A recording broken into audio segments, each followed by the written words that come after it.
Hello YouTube and welcome to my living room. I've been watching Bearbeard's videos where he's sitting in his living room in front of his open fire smoking his pipes, and that has made me really envious of him. I'd like to sit in my living room in an armchair, like in this armchair, smoking my pipe in front of the fire, but I don't smoke in the house, so and sitting in my armchair on my lamp skin, I don't know if you can see it, it used to run around, this skin used to run around in our meadows. It's one of our lambs that we slaughtered and sent the skins to Tanner and got them back.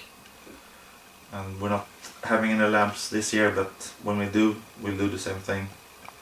And we try to sell the skins, the ones we don't use ourselves. And the fireplace, it's a kakelugn. I think it's a masonry heater or something like that in English, and it's a lot more efficient than your ordinary open fireplace, because the smoke goes up and down inside it and heats up a big volume of bricks, so it can actually store heat for quite some time. If I burn a fire in the evening, the kakelugn will still be warm in the morning. And this one was actually made by my father-in-law.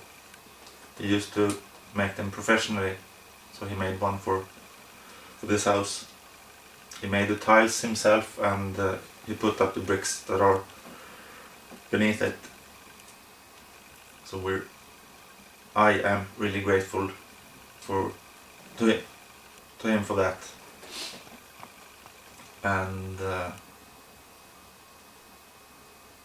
yeah, I'll stop my introduction and move on to the boiler room where I can light my pipe. See you. Hi again. I'm back in the boiler room. I don't smoke in the house, so I have to go out here to light my pipe.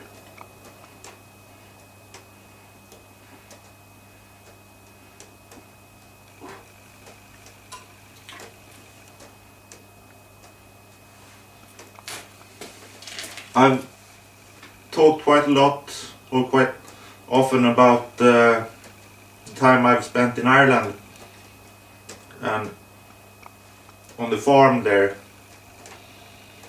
And once when I was there, I spoke to the owner, Mr. Good, and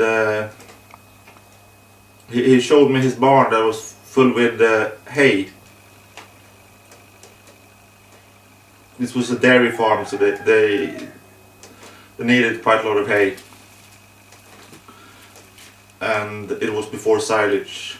With silage, I suppose they had silage at bigger farms, but not at this one. Anyway, he showed me the barn full of hay, and he said, "This is better than money in the bank." And I understood. Of course, it meant a lot to him, but I didn't really understand the full extent of how much the hay in the barn meant to him.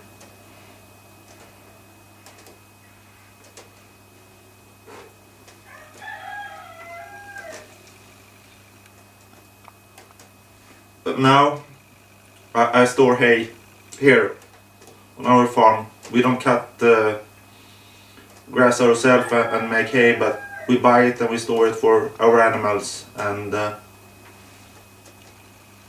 now I've begun to understand where Mr. Good said that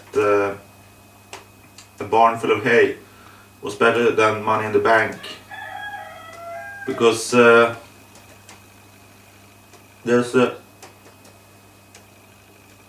great sense of security and I don't know, stability, comfort,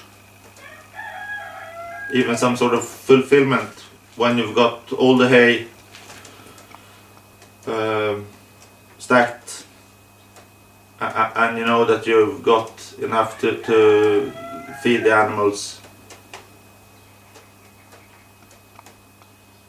And it's almost like some sort of pride to know that you're going to be able to put food on the table.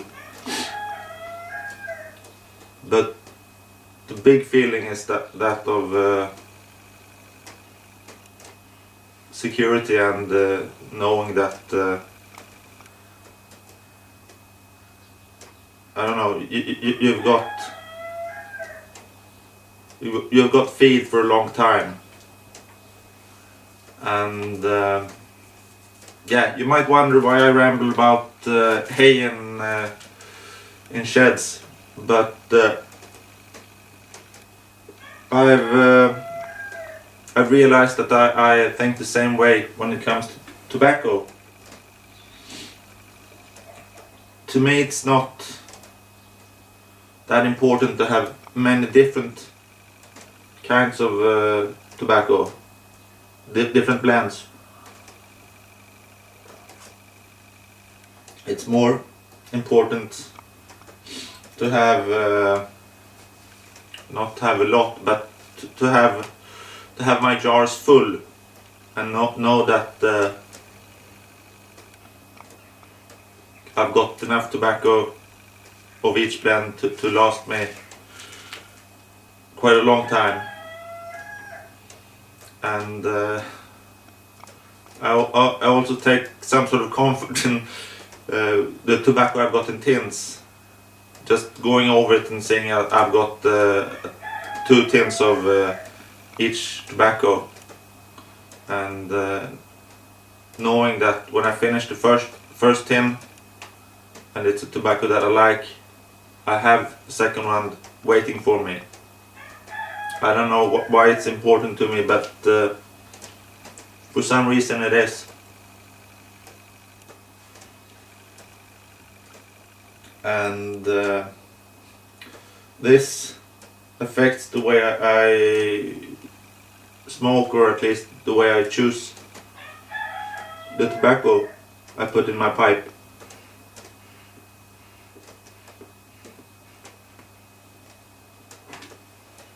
Because when I realize I start running out of a certain blend,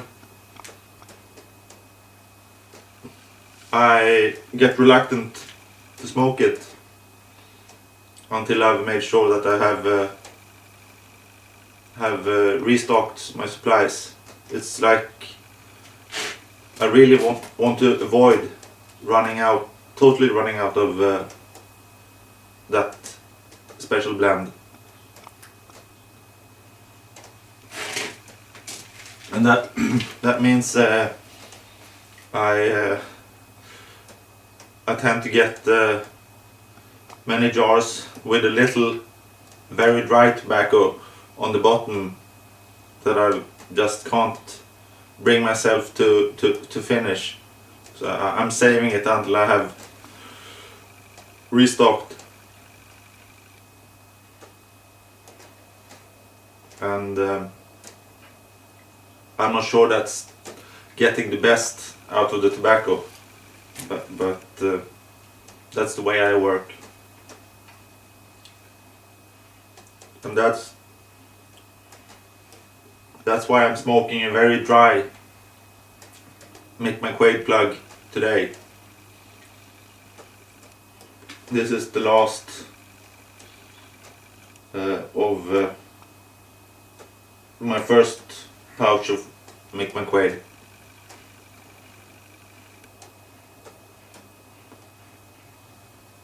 I've got a few cellared up, but since they don't make it anymore, I'm going to try to save them for a couple of years.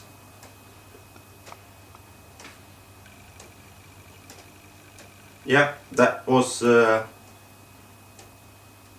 what I had on my mind today. Thanks for watching. Take care. Hope to see you again.